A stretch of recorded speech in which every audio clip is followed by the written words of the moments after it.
¿Hasta qué punto conocemos la influencia que ejerce la música en el ser humano? En el cielo, los divinos instrumentos resonaban universalmente para aclamar las grandes proezas de Dios. En la tierra, por generaciones, la música ha sido instrumento de adoración, exaltación, júbilo, pero también ha servido para manipular el carácter de las personas. ¿Sabemos qué puede hacer en nuestra mente? ¿Cómo millones de personas desconocen cuál es el papel que desempeña la música en el gran conflicto? A continuación, el Ministerio Secretos Revelados presenta una serie de temas que descubrirán cuál es el poder oculto de la música. Y ahora con ustedes, Oliver Coronado. Es un placer saludarles en esta serie tan especial titulada El poder oculto de la música. Estamos felices porque en el tema de hoy vamos a estudiar el creador de los instrumentos, que es un tema importantísimo. Usted necesita saber qué dice la Escritura en cuanto a los instrumentos musicales. Así que vamos a comenzar el tema con una palabra de oración, dando a todos nuestros oyentes y televidentes una cordial bienvenida. Oremos. Te damos gracias, Señor, Padre eterno, tú que eres el mejor músico que hay en el universo. Guíanos a abrir tu palabra. Que tu Espíritu Santo esté en medio de nosotros y que nos pueda guiar especialmente a entender el tema de hoy. Gracias, Señor, por todas las bendiciones que nos has regalado y acompáñanos ahora en el nombre de Jesús. Amén. Muy bien, luego que hemos orado, mis hermanos, queremos recordar el pasaje que estamos utilizando durante toda la serie. Es un pasaje clave del espíritu de profecía. Elena G. de White escribe en Mensajes Selectos, tomo 2, página 43, lo siguiente. Las cosas que han ocurrido en el pasado también acontecerán en el futuro. Satanás convertirá la música en una trampa debido a la forma como es dirigida. Note que el llamado es a ponerle la lupa a la música. Y luego ella dice, Dios exhorta a su pueblo que tiene la luz ante sí en la palabra, en los testimonios, a que lea, note los pasos, leer, considerar y luego obedezca. Se han dado instrucciones claras y definidas a fin de que todos comprendan. La señora White nos da a entender que la Biblia tiene principios que nos permitirán a todos, seamos músicos o no, comprender lo que Dios quiere de la buena música. Ahora, como hemos hablado ya, vamos a hablar sobre los instrumentos musicales. Primera pregunta, ¿qué es un instrumento musical? Según el diccionario, un instrumento musical es un objeto compuesto por la combinación de uno o más sistemas resonantes y los medios para su vibración, construido con el propósito de producir sonido en uno o más tonos que pueden ser combinados por un intérprete para producir música. Ahora, la pregunta clave es, ¿se pueden utilizar los instrumentos musicales en el culto? La misma señora White responde esta pregunta y ella dice, acompáñese entonces el canto con instrumentos musicales tocados con habilidad. No hemos de oponernos al empleo de instrumentos de música en nuestra obra. El Evangelismo, página 370. Les hago una pregunta. ¿Nos da ella la orden de que podemos usar los instrumentos musicales? Sí, pero ¿cuáles? Mucha gente me dice, hermano, o sea que podemos usar cualquier cosa. Quiero contarle que hay un salmo muy utilizado en el mundo cristiano para tratar de decir que cualquier tipo de instrumento puede ser utilizado en cualquier tipo de lugar.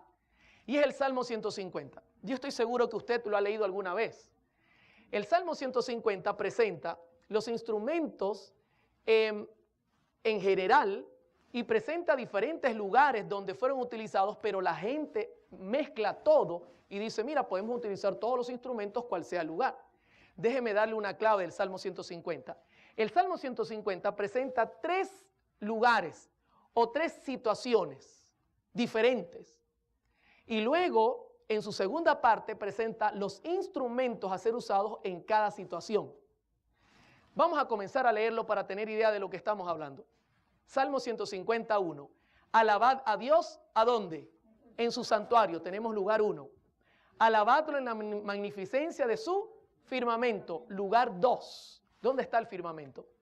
Hacia arriba, en el cielo. Y luego dice, alabadlo por sus proezas. Note, otra situación. Alabadlo conforme a la muchedumbre de su grandeza. 3 lugares. El santuario, el firmamento, que está en el cielo, y también sus proezas. Luego que usted lee esto, los siguientes pasajes van a ordenar en dúo cómo se usa cada instrumento, pero no nos va a decir cuál es el lugar que ocupa cada uno. Esto es importante que lo notemos. Dice el versículo 3, alabadlo a son de bocina, alabadlo con salterio y arpa, alabadlo con pandero y danza, con cuerdas y flautas, con címbalos resonantes, con címbalos de júbilo. Todo lo que respira, alabe a Jehová, aleluya. Si usted nota, hace una lista de instrumentos, pero no le dice cuál es el lugar de cada uno en las tres primeras partes que leímos. El santuario, el firmamento y también las proezas. ¿Dónde irá cada uno? Pues mi hermano, es muy sencillo. Lo que hay que hacer es leer la Biblia.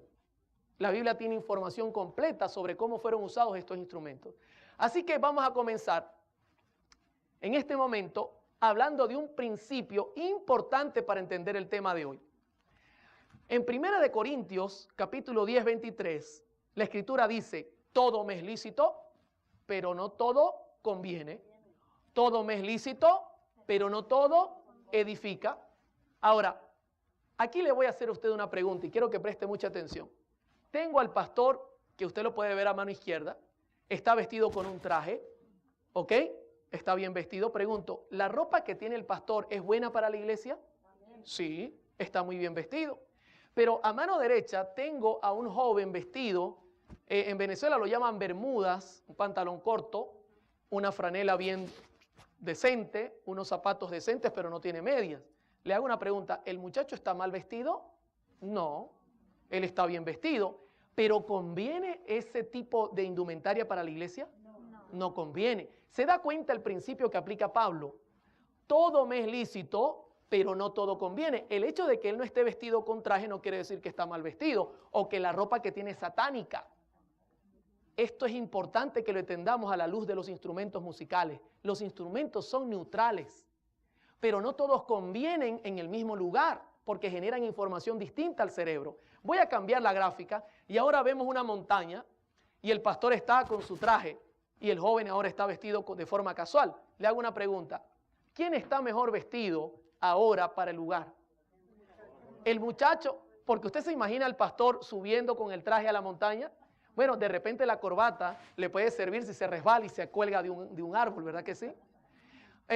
Hermanos, esto es importante, es un principio importante. Todo, ahora entiende cuando Pablo dice todo me es lícito, pero no todo conviene. Todo me es lícito, pero no todo edifica. O sea, cada cosa tiene su lugar y necesariamente no tiene que ser mala para no funcionar.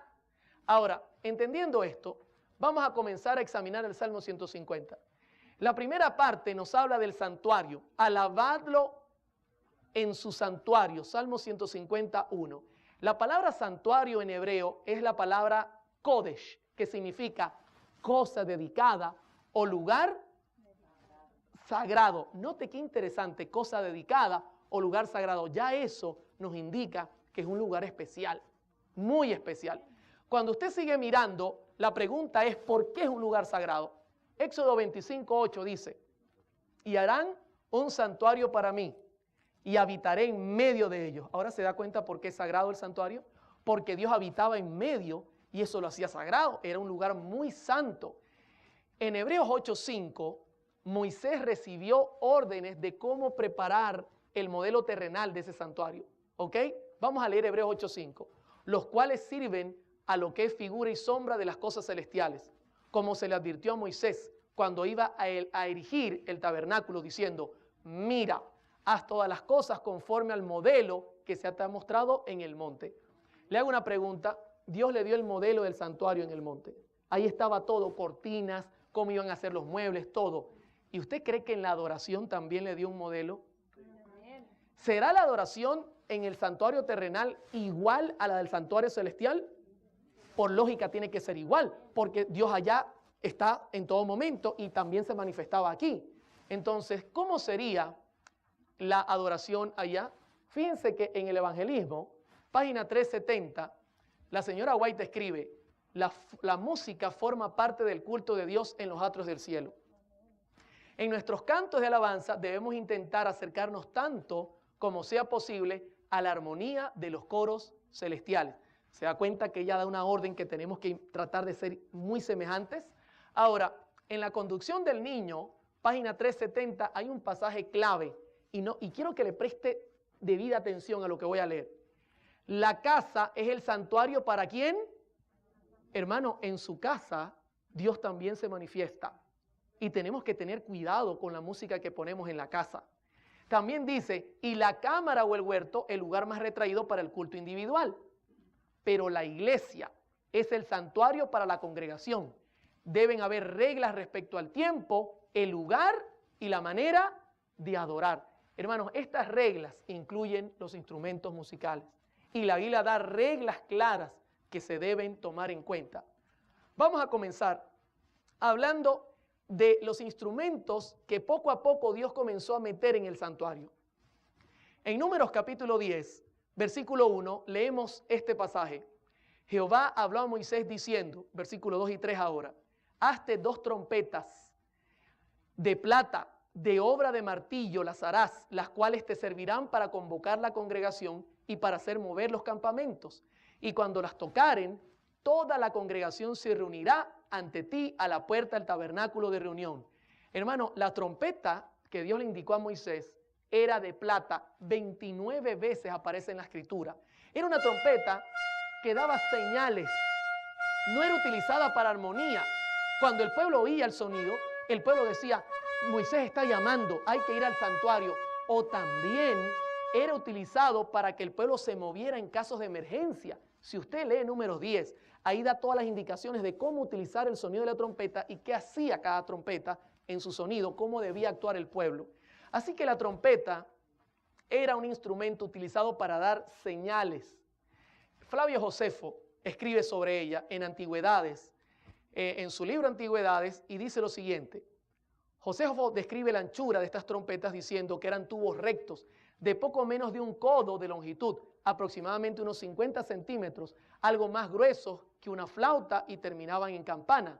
Puesto que carecía de válvulas o llaves, este instrumento tampoco podía producir una melodía. O sea, ella producía solo 3 notas, do, sol o la octava de do arriba. Solamente esas 3 notas. No podía agarrar ahí el levita, para, papá. No, eso no se podía hacer. No tenía válvulas. Así que la primera o el primer instrumento utilizado fue la trompeta. Pero también quiero hablarles del shofar. En Josué 6:20, la escritura nos habla de qué era el shofar. Dice la escritura, entonces el pueblo gritó y los sacerdotes tocaron las bocinas. Palabra hebrea shofar. Aparece 72 veces en la Biblia, es el instrumento que más aparece en el Antiguo Testamento. Y aconteció que cuando el pueblo hubo oído el sonido de la bocina, gritó con gran vocerío y el muro se derrumbó. El pueblo subió luego a la ciudad, cada uno derecho hacia adelante y la tomaron. Usted puede imaginar la escena. Israel comenzó a darle vueltas a Jericó y vueltas y vueltas. Y cuando llegó a la 7ª vuelta, comenzó a sonar esto. Y comenzaron todos a gritar fuertemente. ¡Ah! Gritos fuertes. ¿Usted imagina a la gente en Jericó cómo estarían aterrados escuchando el sonido y comenzaron a caer las murallas? Hermano, sería un momento tremendamente terrible. Este shofar era un cuerno de carnero que se usaba y daba también solo 3 notas, do, sol y do arriba. No era utilizado para generar armonía.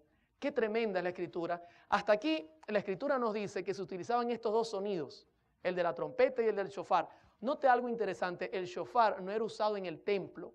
Siempre tiene conexión a la guerra, siempre, mientras que las trompetas de plata sí eran usadas en el templo.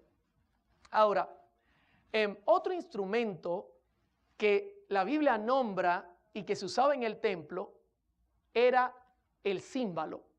El címbalo fue añadido directamente por el rey David entre el año 931 y el año 722 aproximadamente se cree que este instrumento fue añadido. En primer libro de Crónicas 15:28, la escritura dice, de esta manera llevaba todo Israel el arca del pacto de Jehová con júbilo y sonido de bocinas y trompetas y címbalo, que significa retiñir, sonar, 15 veces aparece en el Antiguo Testamento, y al son de salterios y arpas. Ahora, ¿para qué se usaba el címbalo? ¿Usted cree que el címbalo se usaba para que ellos estuvieran?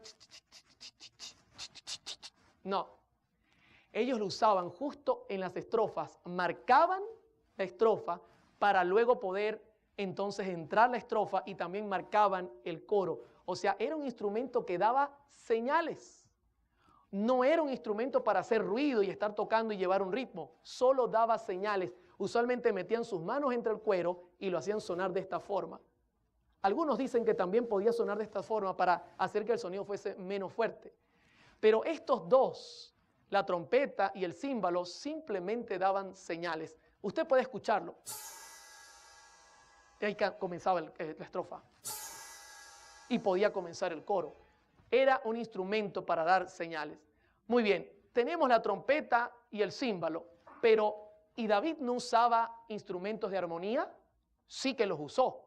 David también añadió instrumentos de armonía, porque hasta ahora la trompeta no sirve para armonía, para acompañar los coros, y el címbalo tampoco. La pregunta clave es, ¿y entonces qué usó David para poder acompañar los coros en el templo? Recuerde que estamos hablando del templo. No estamos hablando fuera del templo, sino del templo. En segundo libro de Crónicas 7:6 dice, y los sacerdotes desempeñaban su ministerio, también los levitas. Y note lo que dice ahora, con los instrumentos de música ¿de quién? De Jehová. Qué interesante, de Jehová, los cuales había hecho el rey David para alabar ¿a quién? A Jehová, porque su misericordia es para siempre. Cuando David alababa por medio de ellos, asimismo los sacerdotes tocaban trompetas delante de ellos, y todo Israel estaba en pie. Note, David introdujo los instrumentos de Jehová. Un día un joven me dijo, ¿te das cuenta? David metió cualquier clase de instrumento, y le dije, no, simplemente retrocede 2 capítulos y vas a ver cuáles son estos. Y cuando retrocedemos, la Biblia dice cuáles eran. Segundo libro de Crónicas 5:12. Y los levitas cantores, todos los de Asaf, los de Gemán, los de Jedutum, juntamente con sus hijos y sus hermanos, vestidos de jeans y franelita corta. ¿Qué dice ahí? Hermano, esto es una cosa importante. Atención, músicos y cantantes, estaban vestidos de lino fino porque eran sacerdotes. Nosotros no podemos venir a alabar al Señor siendo músicos vestidos como nos viene en gana. Esto es un principio que enseña también la Biblia. Dice, vestidos de lino fino, estaban con címbalos y salterios, que es la palabra hebrea nobel, que significa odre, y arpa, que también es quinor en hebreo, al oriente del altar, y con ellos 120 sacerdotes que tocaban trompetas. Ahora David añade, y es lógico, añade el arpa y añade también el salterio. ¿Por qué? Porque necesitaba armonía. El arpa, ustedes la conocen, suena como algo así. Ellos acompañaban los coros con esto. Y el salterio es un poco más eléctrico, un poco más, un sonido de cuerda de hierro, y sonaba algo así. Se da cuenta, de repente el arpa podía ser el acorde y el salterio hacer un arpegio. No sabemos cómo, pero ellos jugaban con estos dos instrumentos que eran instrumentos de armonía. Pregunto, ¿estos instrumentos hacen sonidos determinados o indeterminados? Determinados. Dios quería que el pueblo se concentrara bien en la adoración, mis hermanos. No olvide que esto es muy importante. Voy a citar otro pasaje donde la Escritura ahora explica por qué razón David introdujo esto. Le hago una pregunta. ¿Usted cree que David dijo, me gusta el arpa, voy a poner el arpa, y voy a poner el salterio, me gusta el salterio? ¿O sería que Dios le dio la orden? ¿Qué opina usted? ¿Dios le dio la orden? Segundo libro de Crónicas 29:25 dice correctamente eso. Dice, puso también levitas en la casa de Jehová con címbalos, salterios y arpas, conforme al mandamiento de David. ¿Y por qué razón? De Gad, vidente del rey, del profeta Natán. Fíjese, ya estamos caminando unos cuantos. Porque aquel mandamiento procedía de Jehová por medio de sus profetas. ¿Quién había ordenado esto, mis hermanos? Jehová había dado la orden. Esto no venía por orden humana. Dios quería instrumentos de armonía en su templo, definidos. Por ningún lado hay percusión, porque Dios quería poner orden en su culto. Esto no es palabra de hombre, es palabra de Dios. Note que esto lo hizo Ezequías, el rey Ezequías, en el año 715, cuando resolvió revivir el culto en el templo. Él siguió meticulosamente todo lo que David había hecho en el pasado. Lo que quiere decir que esto era algo serio, muy importante. Pero si seguimos avanzando, Esdras 3:10 dice, en el año 538, Esdras también siguió la orden cuando los albañiles del templo de Jehová echaban los cimientos, pusieron a los sacerdotes vestidos de sus ropas y con trompetas y a los levitas hijos de Asaf con címbalos para que alabasen a Jehová según la ordenanza de David, el rey de Israel. ¿Se da cuenta? Esdras siguió también el consejo. Hermano, esto era palabra de Dios y estamos todavía hablando del santuario. John Kleining, quien hizo una disertación doctoral en la Universidad de Cambridge, tiene una cita que es interesante. Él dice, David determinó la particular combinación de instrumentos a ser utilizados en la adoración. A las trompetas que Dios le había ordenado por medio de Moisés, él agregó los címbalos, las liras y las arpas. La importancia de esta combinación se enfatiza por la insistencia en segundo libro de Crónicas 29-25 de que los instrumentos para el canto sagrado debían tener el lugar de los músicos en el templo y habían sido instituidos bajo la dirección del Señor. Fue esta orden divina lo que les dio su significado y su poder, mis hermanos. ¡Qué tremendo! Ahora, la pregunta clave es, hermano, ¿y nosotros hoy día los instrumentos que metemos, los metemos por orden de quién? Es una buena pregunta. Pero vamos a continuar. El canto también formaba parte de Israel. Y en el templo había cantos. Dice Salmo 34, cantad a Jehová vosotros sus santos y celebrad la memoria de su santidad. En el Evangelismo, página 369, la señora White dice, la voz humana que canta la música de Dios con un corazón lleno de gratitud y agradecimiento es para él mucho más agradable que la melodía de todos los instrumentos musicales que han sido inventados por manos humanas. Dios se agrada tremendamente del canto. En otro pasaje, la señora White, en Testimonios tomo 9, página 144, dice, el canto no siempre debe ser hecho por solo algunas personas. Permítase que toda la congregación participe tanto como sea posible. Se da cuenta, a Dios le gusta que todos cantemos juntos y alabemos al Señor. Ahora, hasta aquí, ¿cómo vamos, mis hermanos? ¿Vamos bien? ¿Saben que yo pude tomar música actual de una sinagoga judía y ellos siguen las enseñanzas de Moisés todavía? Actualmente, en este siglo, en esta época. Por ejemplo, voy a ponerles un extracto y usted va a notar cómo estos judíos están en la sinagoga, suenan primero el címbalo y luego comienzan a cantar. Y esto tiene forma de himno, tiene arpas y salterios, una cosa maravillosa. El audio quizás no sea muy bueno porque estaba en un sonido ambiente. Ahí está sonando, está un poco bajo el audio, pero está sonando. Y si ustedes escuchan, ahí hay arpas, salterios, hay música maravillosa. Ellos siguen las ordenanzas de Moisés. Y la música, mis hermanos, ellos todavía la siguen utilizando como la Escritura le ha enseñado en todo momento. Ahora, cuando nosotros avanzamos, nos hacemos la siguiente pregunta. Y aquí viene una pregunta que es muy importante. ¿Ustedes creen que los paganos usarían la misma secuencia que Dios le había dado a Israel? Si conseguimos que ellos usaban otro tipo de instrumentos, ¿será una clave para determinar que esto era palabra de Dios? Por ejemplo, vayamos a los días de Daniel. Daniel 3, 4 y 5. Capítulo 3, versículos 4 y 5. Y el pregonero anunciaba en alta voz, mándese a vosotros, oh pueblos, naciones y lenguas, que al oír el son de la bocina, de la flauta, del tamboril, del arpa, del salterio, de la zampoña y de todo instrumento de música, os postréis y adoréis la estatua de oro que el rey Nabucodonosor ha levantado. ¿Cuántos instrumentos están presentes en ese culto? Todos. Y escúcheme bien, en el original hebreo son distintos. Son instrumentos diferentes a los que David había hecho. Imagínense la escena, están los muchachos, la estatua, una orden de muerte, el horno prendido echando candela y de repente suena esta música.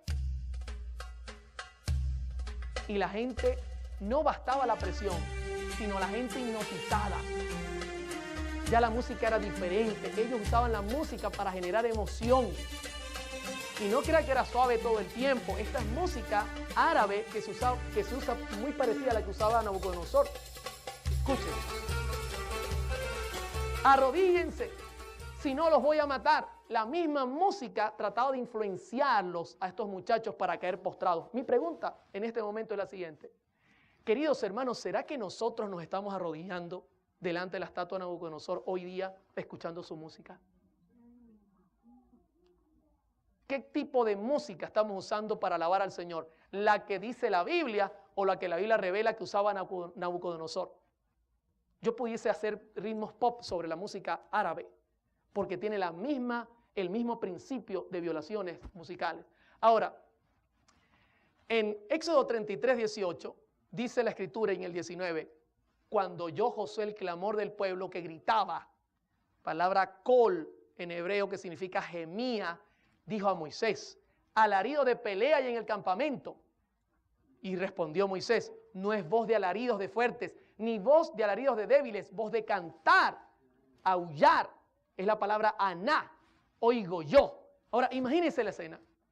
Josué viene bajando con Moisés con las tablas del pacto y de repente comienza poco a poco, a medida que se van acercando, comienza a sonar como una guerra. Y Josué dice, oye, estoy escuchando, Moisés, están atacando el campamento, pero Moisés tenía la voz aguda para entender lo que estaba pasando, mis hermanos. Él había estado en Egipto y le dice a Josué, no señor, yo no escucho guerra, yo escucho es música, sonidos que aúllan, es la palabra aná, gritar, y es lo que estamos escuchando, música egipcia. ¿Usted imagina la escena terrible? Moisés bajaba, este hombre santo con las tablas de la ley, y dice en Éxodo 32, 19, y aconteció que cuando él llegó al campamento y vio el becerro y las danzas, pregunto, ¿la gente movía era del cuello para arriba o del cuello para abajo? Ah, del cuello para abajo. ¿Se da cuenta que el principio comienza a variar? Ardió la ira, arrojó las tablas en sus manos y las quebró al pie del monte. ¿Sabe? Utilizar música indebida quebranta la ley de Dios. Esto es un símbolo, nos lleva al pecado, nos cautiva para hacer el mal. La señora White escribe lo que Dios le mostró sobre este evento y ella dice, página 331, Patriarcas y Profetas, al acercarse más al campamento, vieron el pueblo que gritaba y bailaba alrededor de su ídolo. Era una escena de libertinaje pagano, una imitación de las fiestas idólatras de Egipto, pero cuán distinta era del solemne y reverente culto de Dios. Moisés quedó anonadado. Hermanos, qué terrible. Esta gente estaba imitando a Egipto. La pregunta para nosotros es la siguiente. ¿Y nosotros qué estamos imitando, mis hermanos? En nuestra música, ¿estamos imitando el culto reverente que presenta la Escritura o estamos imitando el culto del mundo? Es la misma situación. Dice luego ella, si Aarón hubiese tenido valor para sostener lo recto sin importarle las consecuencias, habría podido evitar aquella apostasía. ¿Sobre quién puso Dios la responsabilidad? Escúcheme bien, sobre nosotros los líderes. Hermanos, sobre los líderes de esta iglesia está la responsabilidad de parar este tipo de música que puede dañar a la iglesia. Esto es algo serio. Vamos a mirar este sentido en todas las gráficas. Siempre vamos a mirar que Dios le llama la atención a los líderes. Sobre nosotros está la responsabilidad de hacer los cambios para que el pueblo obedezca. Ahora, ¿hasta aquí cómo vamos? ¿Vamos bien? Muy bien. Hemos visto que en el santuario Dios había puesto reglas importantes. ¿Y qué en el cielo? Pregunta clave. ¿Usted cree que en el cielo los instrumentos por principio bíblico, que son todos de armonía, determinados, ¿usted cree que en el cielo es algo parecido? Por lógica tiene que serlo, porque Moisés hizo un modelo. En el Salmo 151 dice, alabadlo en la magnificencia de su firmamento. Palabra hebrea, raquía, que significa expansión, firmamento. ¿Sabe que en el Salmo 148, versículos 1, 2 y 3, David escribe, alabad a Jehová desde los cielos, alabadlo en las alturas, alabadle vosotros todos sus ángeles, alabadle vosotros todos sus ejércitos, alabadle sol y luna, alabadle vosotras todas sus lucientes estrellas. La pregunta es, ¿y cómo es esa alabanza? Apocalipsis presenta qué tipo de instrumentos se usa en el cielo. Podemos leer Apocalipsis 5:8 y comenzar a mirarlo. Dice, y cuando hubo tomado el libro, los 4 seres vivientes y los 24 ancianos se postraron delante del Cordero, Todos tenían arpas y copas de oro llenas de incienso, que son las oraciones de los santos. ¿Sabe qué es interesante? Este pasaje nos está hablando del momento cuando Jesús ascendió al cielo 50 días después de su resurrección. Y dice que los 24 ancianos y todos los seres vivientes que estaban allí, los ángeles, tomaron ¿qué instrumentos? Arpas. Tomaron arpas.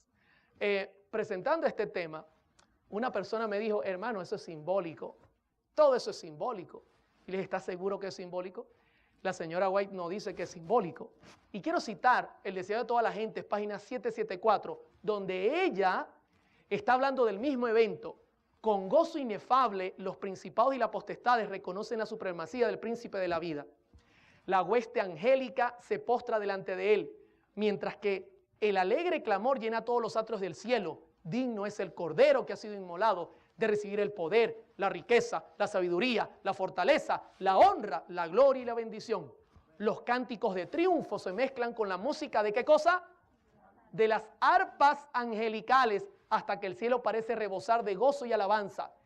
El amor ha vencido, lo que estaba perdido se ha hallado. El cielo se repercute con voces que en armoniosos acentos proclaman bendición y honra y gloria y dominio al que está sentado sobre el trono y al Cordero por los siglos de los siglos. Le pregunto, ¿este pasaje es literal? Sí, y note que tomaron las arpas de Dios para alabar al Señor en el cielo. Pero vamos a continuar mirando otro pasaje. En Apocalipsis 15:2, la Escritura nos habla ahora de los 144,000.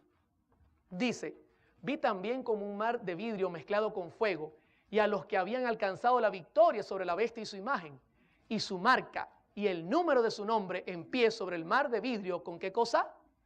Con las arpas de Dios. ¿Qué van a aportar los 144,000? ¿Será esto simbólico? ¿O estaremos leyendo algo que es correctamente literal? ¿Sabe que la señora White en Dios nos cuida, página 97, presenta la escena y ella dice, vi un gran número de ángeles que traían de la ciudad gloriosas coronas, una corona para cada santo con su nombre escrito encima. Cuando Jesús pedía las coronas, los ángeles se la presentaban y con su propia mano derecha el amante Salvador las colocaba sobre las cabezas de los santos. Del mismo modo los ángeles trajeron arpas y Jesús se las entregó a los santos. Los ángeles directores dieron primeramente la nota y entonces todas las voces se elevaron en agradecida y alegre alabanza y todas las manos pulsaron hábilmente las cuerdas de las arpas, arrancando de ellas una música melodiosa de tonos ricos y perfectos. ¡Qué tremendo, mis hermanos! ¿Se da cuenta? Mire, ¿sabe una cosa? Yo no sé tocar arpa, pero en el cielo voy a saber.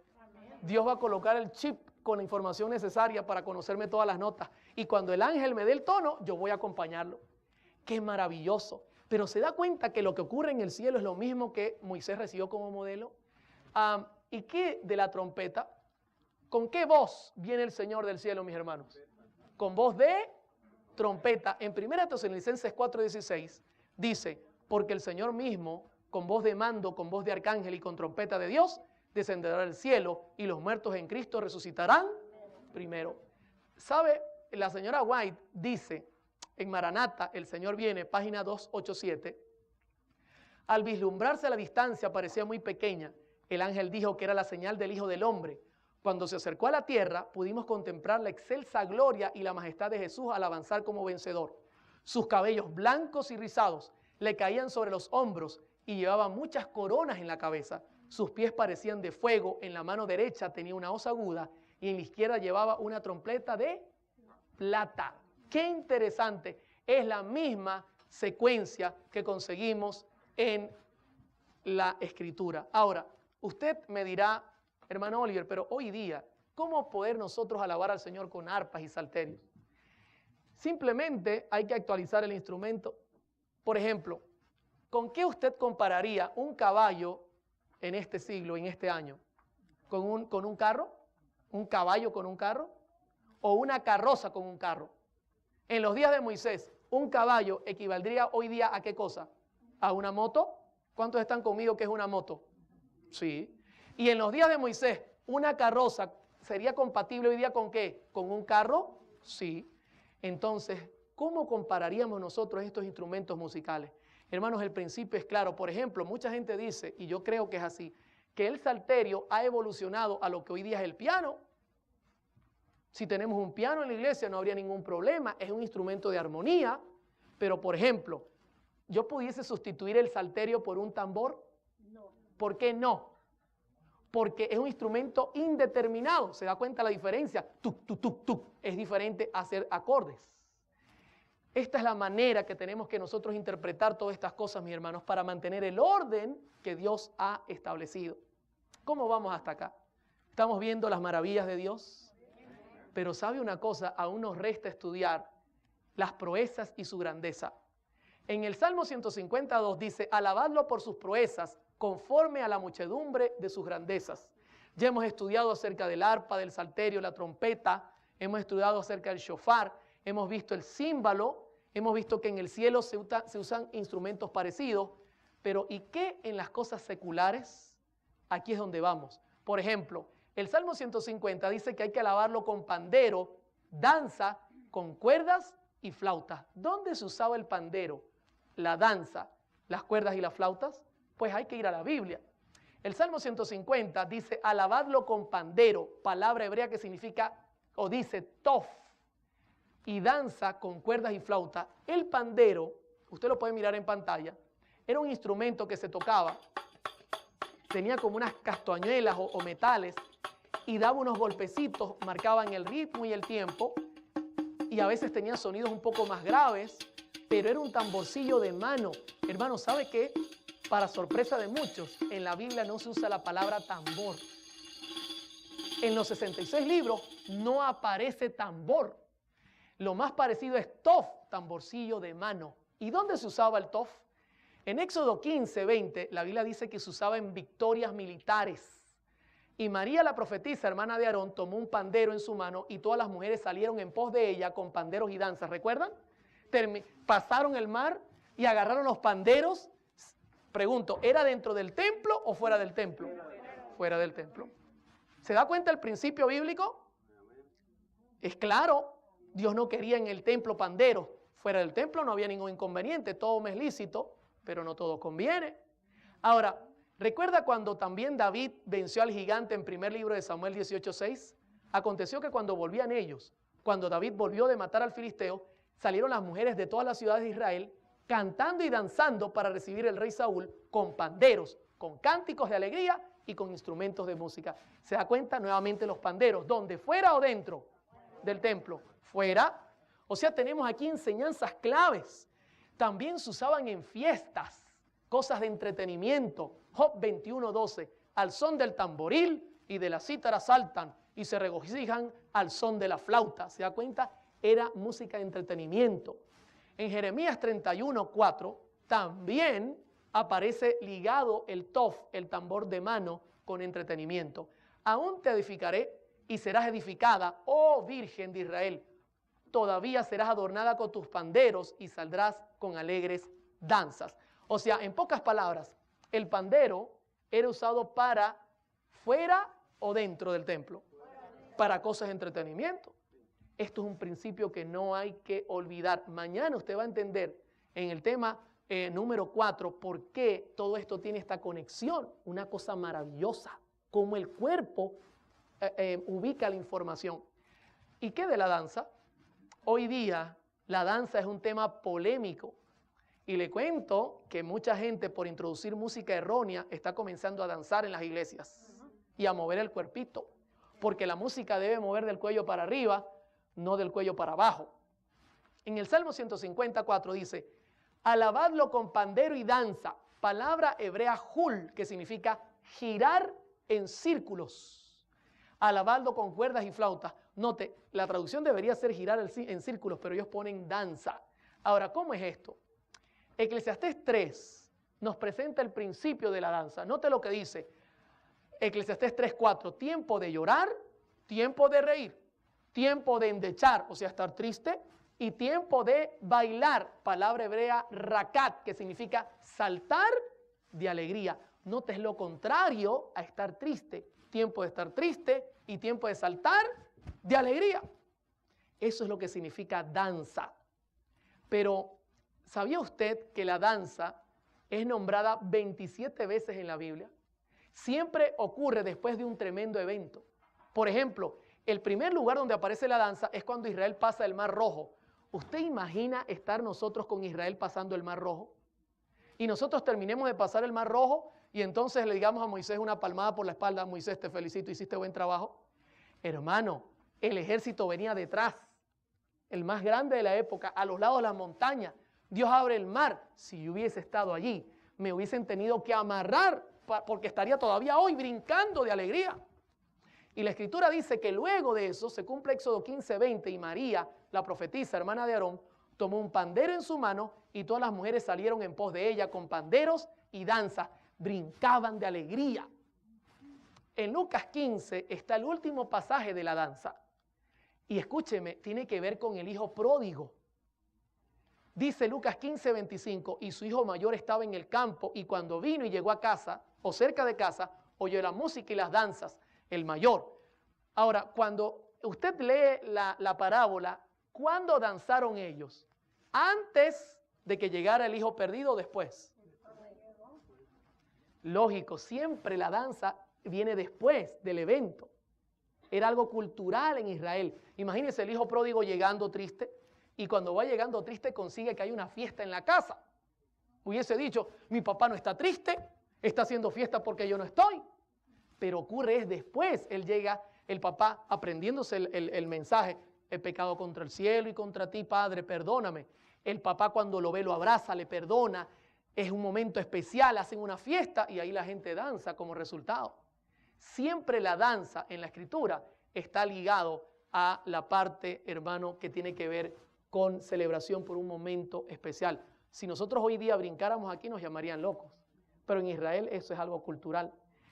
¿Usted recuerda el caso de David en 2 de Samuel capítulo 6:4? Y David, dice la Escritura, y toda la casa de Israel danzaban, palabra sahac, alegría, regocijo, salto delante de Jehová, con toda clase de instrumentos de madera de haya, con arpas, salterios, panderos, flautas y címbalos.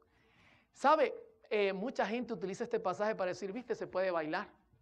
Quiero decirle que era un momento de júbilo. El arpa había estado secuestrada por los filisteos. Usa había muerto en el primer traslado y ahora ellos iban felices trasladando el arca definitivamente. Y David danzaba, pero la danza eran brincos de alegría.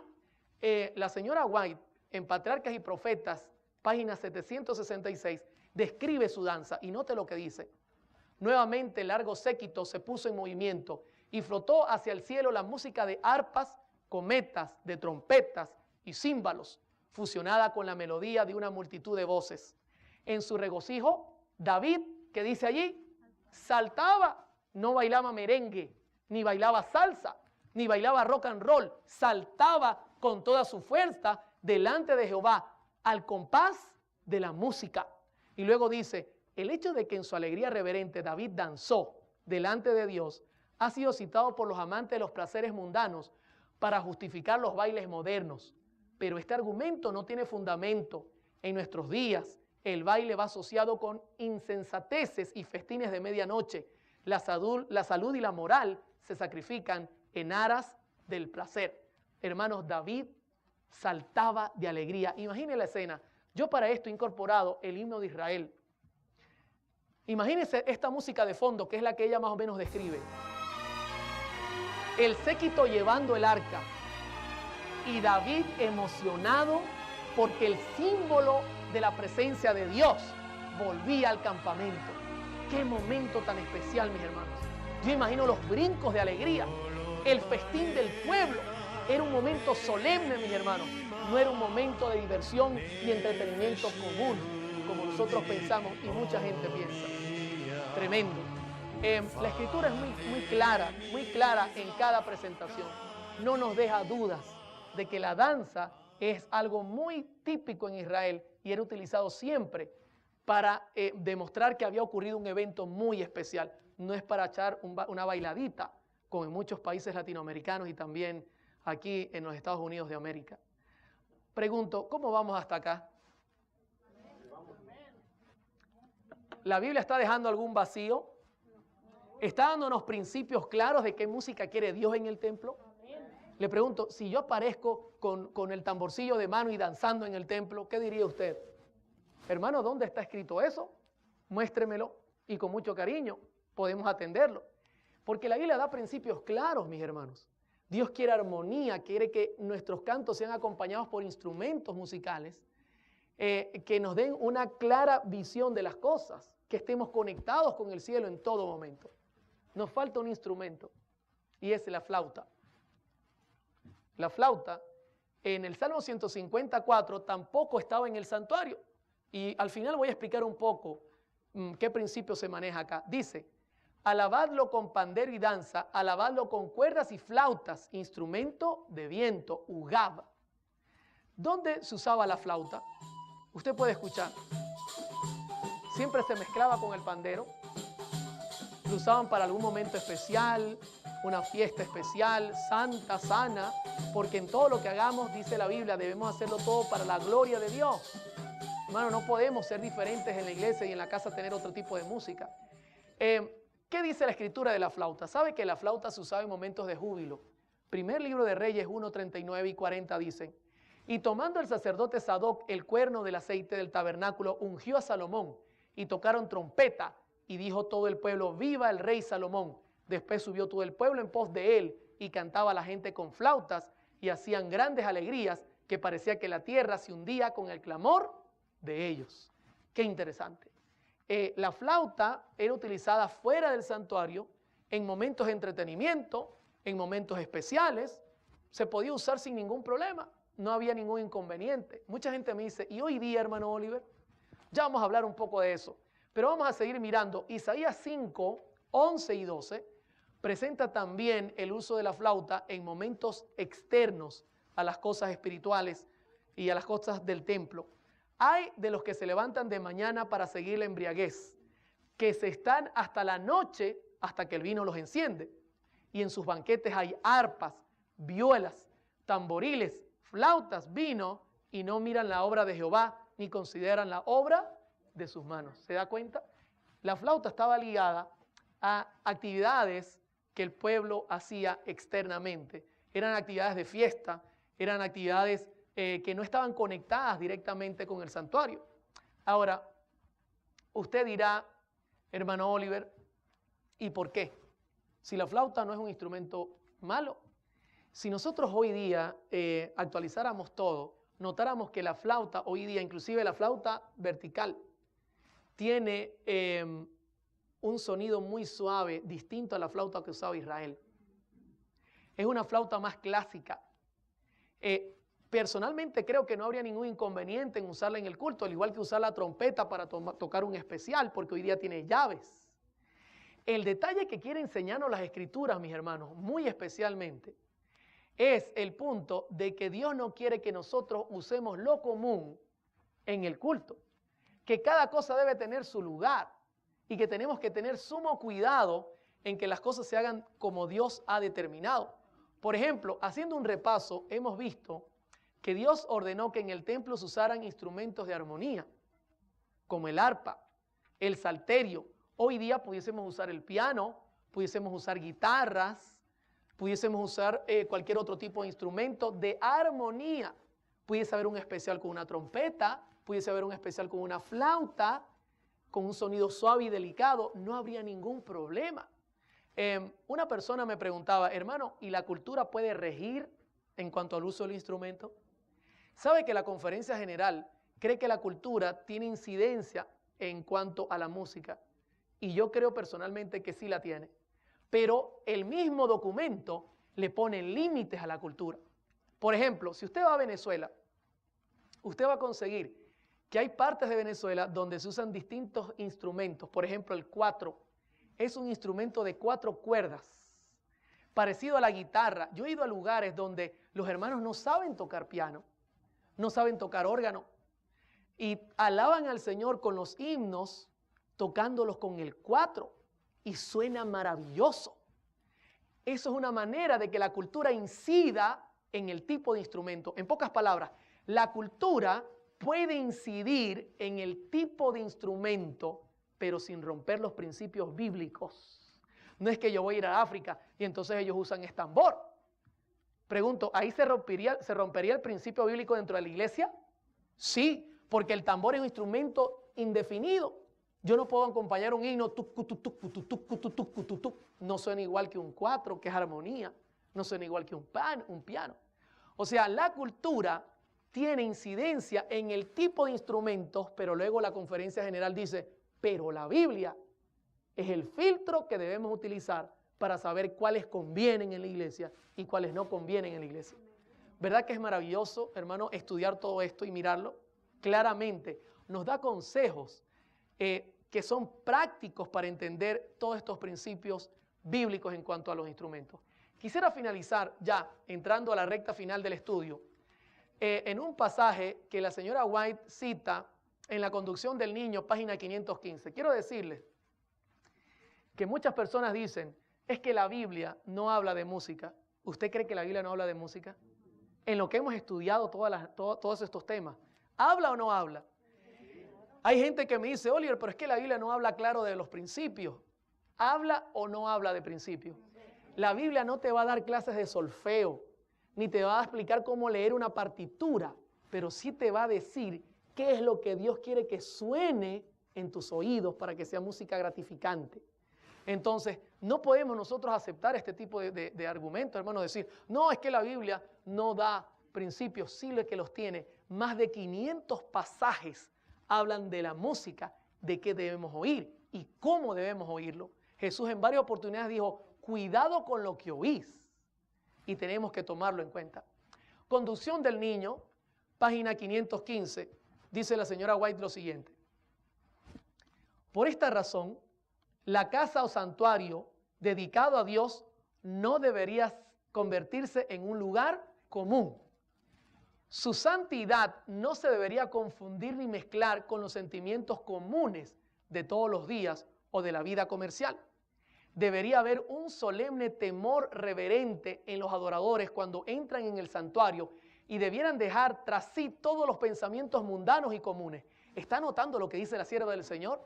Ella no quiere que usted use música común. ¿Qué le parecería que usted llegue al templo y consigue música pop, o música rock, o música balada, o música mariachi? Todo eso lo va a conectar usted ¿con quién? ¿Con el cielo o con el mundo?